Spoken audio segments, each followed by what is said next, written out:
Howdy YouTube folks, it's your friendly Spirit Wolf, aka your girl Ellen, and bringing you another video. I've decided to make a video series called Fix It 2024, and this is the first one, and in this series I will clarify, before I get into this, that just because I say fix it doesn't mean I'm necessarily going to fix it myself. There may be certain things I just don't feel comfortable enough working on that will go to someone else, and this is one of them. It's my grandmother's late 70s. I want to say she got it in 77. 185K Canadian model. And this is one that I'm going to have fixed by someone local who lives up just the road from me. That that does this for a living. Well, I say living, could be their hobby. I'm assuming they're retired from another line of work that they did when they were younger, because they're older people. But anyways, so that one's going there. This one may or may not be in Fix It 2024, because I want to clarify that there are some things that I might show you that may not be a part of that, because yes, I get what you might be thinking. Oh, I'm going to make this and I'm going to try to get everything done in 2024. I'm going to try to, but I can't guarantee. So don't hold me to that, because after this I have 2 mixers, and if I can't remember if I featured them on the channel, but I'm going to feature them again probably anyways in a video, knowing me, and maybe do an in-depth video as I'm fixing them and cleaning them and getting them serviced. They're both mix master from the 1940s, Sunbeam mix masters from the 1940s. I believe they're model 5s, or they're mix master 5s, which I believe is 5-speed, but I believe the technical model is B9 series. And anyways, so look for some on those. And this one may or may not be featured on the channel. I'm pretty sure I mentioned the history of it before, but I'll mention the history of it again in depth in a later video maybe. And this one you probably won't see. This one I'm not too concerned with getting done yet, but if I do happen to have some filler time, I will do this one and I'll make a video on it. And then I have this one, which I want to get serviced. I'm hoping in 2024, but again, this is another one. I'll do another backstory on this one. I believe I already did, but I'll do a refresher when I get to it, of this Victrola player. And when it comes to that, and then 3 radios right there. That one, the littlest one, might be the one that gets fixed before the other 2, just because the little one I think is going to be a little more straightforward, smaller. I can work on it at a bench, though. For one to debate whether that is straightforward or not, there is a lot of little components on it. The only problem I've been having with the little one is I haven't really been able to find a schematic. But that's not entirely surprising, because a lot of the smaller radios like that aren't usually very readily available a schematic for them, sadly, because a lot of them didn't get schematics per se made for them. And it's possible they could have had a paper schematic for this when it was made in the factory, but I also have another problem too, that it has no name on it, so that makes it a little bit harder. But I think if I can find components to fix it, I will. But let me also clarify that I have pretty much got it working, but not very good, because I've determined there are some bad parts in it that need to be fixed in order to make it fully functioning. But I did make it so it would power on, and it does play. It just does not play very good, and it only picks up so much because of the internals. And I probably will do a video on this one to show you, because I don't think I have fully done a video on this one to show you how messed up some parts on the inside are, where somebody had done a homemade rig job where they had soldered wires to a piece of wire to multiple different components just to sync them together to get them to work. And they also did another solder job near the battery wires, which is kind of cobbled, and I'm going to try my best to fix that and rectify it. Main goal is just to see if I can get it to function fully with every channel you could pick up on it. And I also wouldn't mind at some point replacing that homemade toggle switch job with a correct replacement knob, because the original on-off switch is above it, but it's busted, and that's why they put a hole in there and slabbed an on-off toggle in it. But I'd like to fix that so it was working properly. And then this one would probably be the next one that I work on, maybe this one, because this one again is another one I can just lift on the bench and do. This one might be a little more in depth, because I feel like there's going to be a lot more to replace on this one versus this one. Because this one, if I remember correctly, but I will do a video on it. But if I remember correctly from looking at it, I got it to power on, but it would only hum. And if I remember correctly, the internals of this was pretty rough.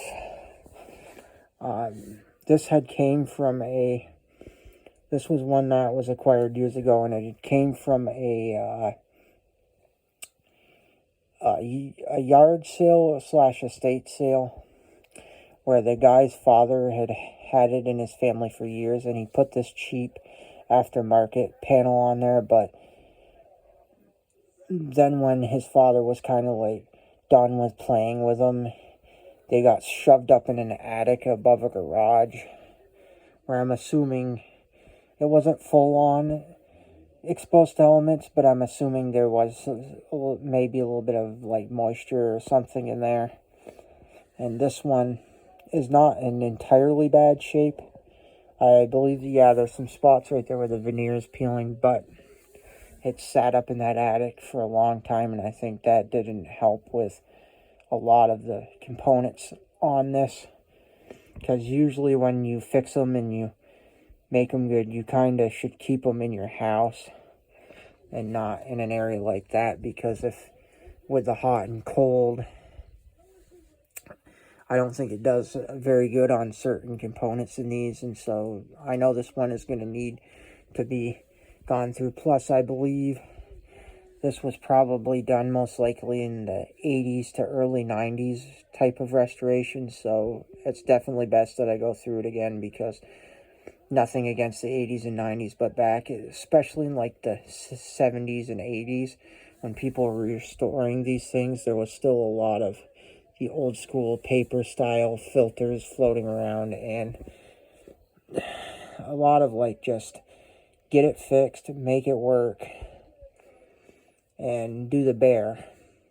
As is now, I've noticed there's a lot more quality, well, I say that more quality, better parts in some areas on the market now that you can replace in these, and it'll just be good to get this one done at some point. But again, I don't know if this will be fully featured on Fix It 2024.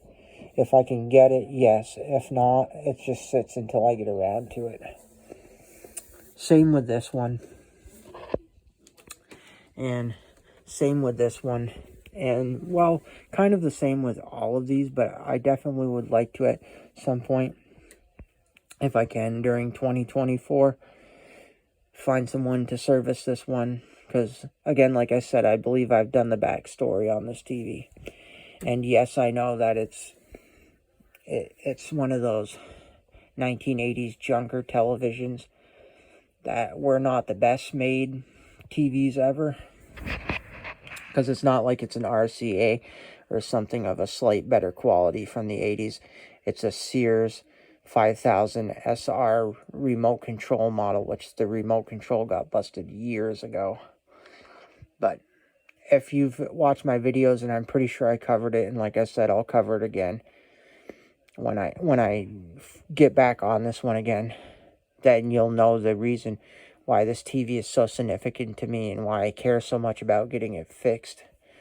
Because if you've watched my videos enough, you know that if I don't think something is worth repairing, it doesn't even truly get featured on the channel, let alone even bothered with. Even if it was on the channel, I'll be the first to state that. But this, like I said, this one is just a special place. That's why I'm actually bothering.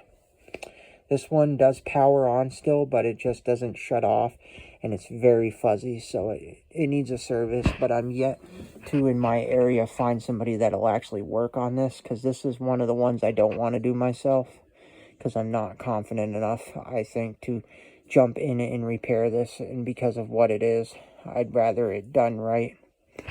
And if I found somebody to service it, and the person who could service it, and I could afford to do it at the time, I could also afford to get a replacement remote, and they could find whatever they need to program that remote for this TV. That was an original remote for this model of TV back when these were made in 1985. I would also get it because it'd be nice to have the remote again, because I think a remote would be just easy. Is just easier, because when you're sitting back and you don't feel like getting up to push the channel, you can just flick the remote. That's what I miss about this one when the remote failed on it, but you know, such is life. Anyways, so that's that. I also have another sewing machine that I just got recently that will probably be, I might do some featuring on Fix It 2024, because that one I'm currently started taking apart little pieces so I can clean it up, because I want to get it working. It's basically similar to this one, but it's a redeye and not a standard decal. And I believe it also to be a 66, but I'm not 100% sure on it, because I haven't really looked at the models on the one I just got. But it's a redeye and not a regular standard model. But once I show you the video, I'll explain you, as you can see, the subtle differences, because majority of 66s have this flywheel type pulley deal here, and as you can see, I bought a hand crank for this one. And if I haven't featured this one, I've had it for a while, and I don't think I have, so I'll do a video on it. But anyways, you'll see that on the one I just acquired, that I believe is possibly a 66. It doesn't have this, and originally it would have. So my hunch is that somebody modified it so they could use it for an electric motor that was mounted to it. And that's why they put a smaller one on there versus that, which is still kind of throwing me off, because it doesn't fully make sense to me. So I am going to look into the model number further, and it is possible that it's a different model that was bought with that decal package, or somebody years ago restored it with that decal package. But it would have had to been a long time ago, because the one I just picked up is pretty rusty. So it's got to be a pretty old restoration if that was the case. And maybe that's all they could afford, but I still think the ones that I picked up is the one I just recently picked up is a 66. But once you see it, you'll see what I mean, just by me showing you this flywheel on the treadle machine that I've had for a little while now. And I might do a video tomorrow, my time, of the newest one, and show it to you, and show you what I'm talking about, and why I feel like it could be the second one I've picked up could be a 66 redeye that's been swapped fully. But anyways, I think that will pretty much do it for this video, YouTube folks. Oh, and before I close out, Fix It 2024 might see a bunch of, that one pretty much works. That one did, and I think needs a service, but this, and this one may be also featured as fillers if I get a lot of my big stuff done and I can afford to do little fillers to figure out what each of these 4 work. And this one will probably not ever be featured anytime soon, if at all, because the whole internal ceramic heating element is just disintegrated in this one. But if I could find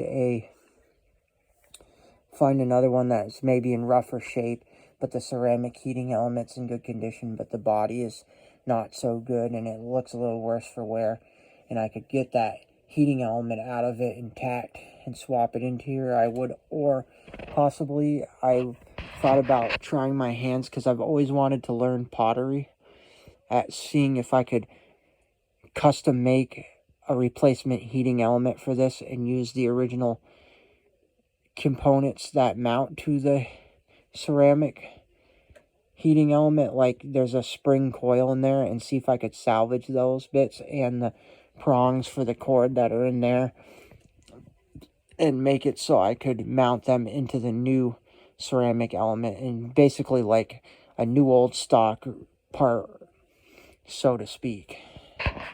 You know, do my own homemade rigging and see if I could make this thing work again. It's a let's see, this is a, trying to remember what one. Yeah, this is a Dominion brand,